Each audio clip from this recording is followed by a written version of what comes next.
Alors, au dernier cours, on avait fait une activité où on avait découvert la notion de sinus et cosinus d'un nombre réel. Alors, je vous rappelle que si vous avez un point M sur le cercle trigonométrique associé à un réel x qui est en fait la longueur de l'arc qui est ici, qui sépare le point I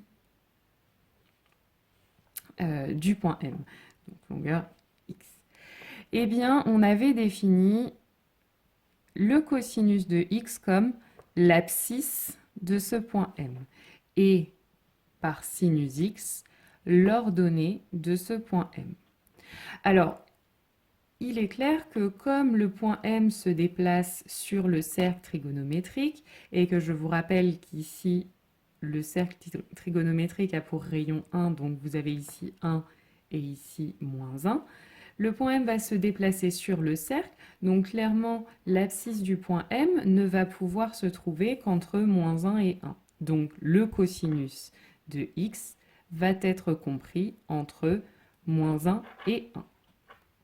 De même, ce sera la même chose pour le sinus, puisque de la même façon, sur l'axe des ordonnées, ici vous avez 1 et ici vous avez moins 1, donc même chose. Sinus x va être compris entre moins 1 et 1. Deuxième chose, c'est nous avons aussi ici, vous voyez, formé là un triangle rectangle. Donc en appliquant le théorème de Pythagore, on peut voir que, donc là vous avez le rayon d'un cercle qui mesure 1, et donc ce sera égal à ce côté au carré plus ce côté au carré. Ce côté-là, combien est-ce qu'il mesure? Eh bien, dans la mesure où vous avez cosinus x ici, en fait, cette longueur-là va correspondre à cosinus x.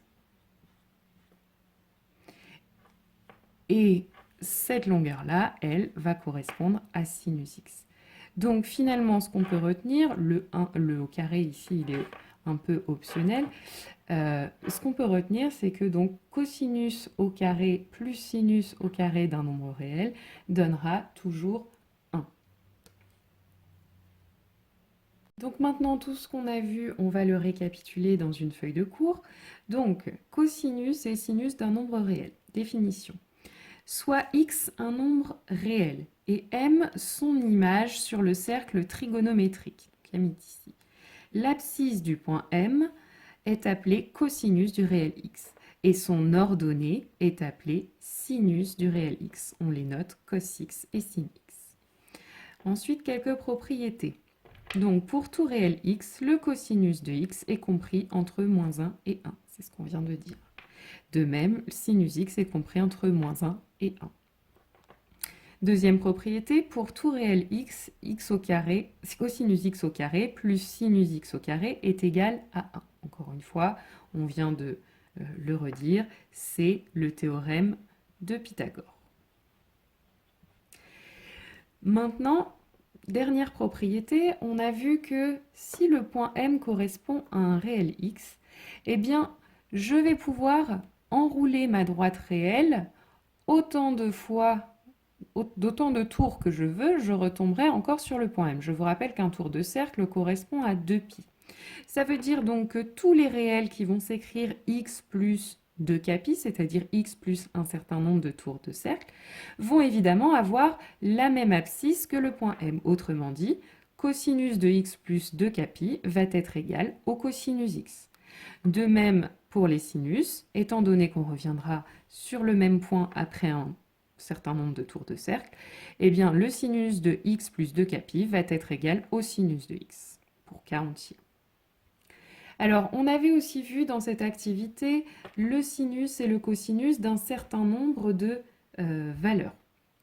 Alors, je vous rappelle, on avait d'abord vu le sinus et le cosinus de 0 qui se place ici sur le cercle trigonométrique. Donc, on avait dit, le point I qui est ici, qui correspond au réel 0, va avoir pour abscisse 1 et pour ordonnée 0.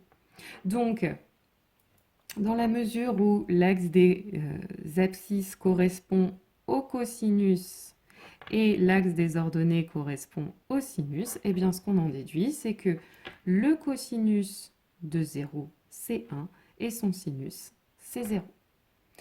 On peut continuer comme ça avec le deuxième réel.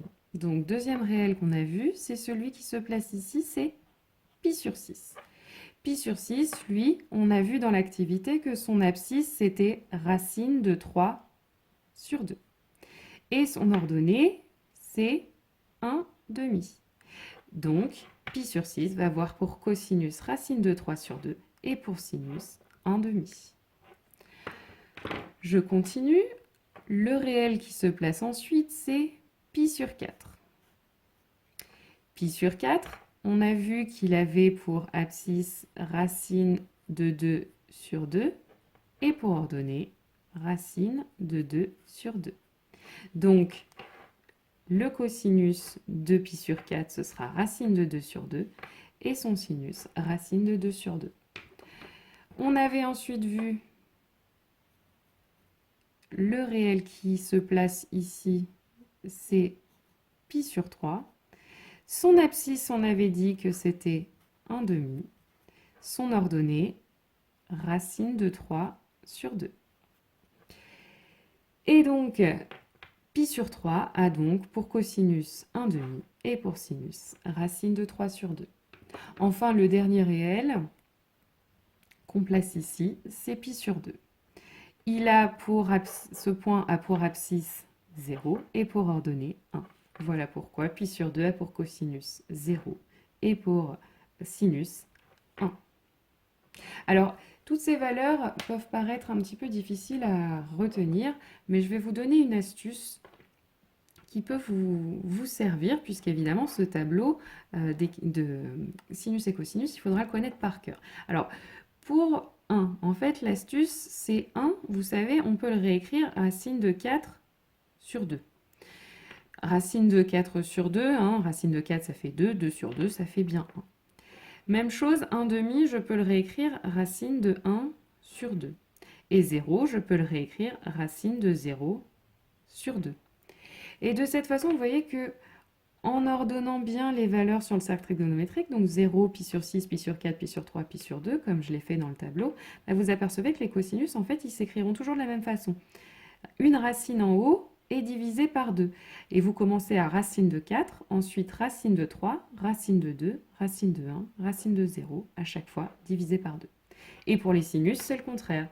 Là, vous avez racine de 0 sur 2, racine de 1 sur 2, racine de 2 sur 2, racine de 3 sur 2, et enfin, racine de 4 sur 2.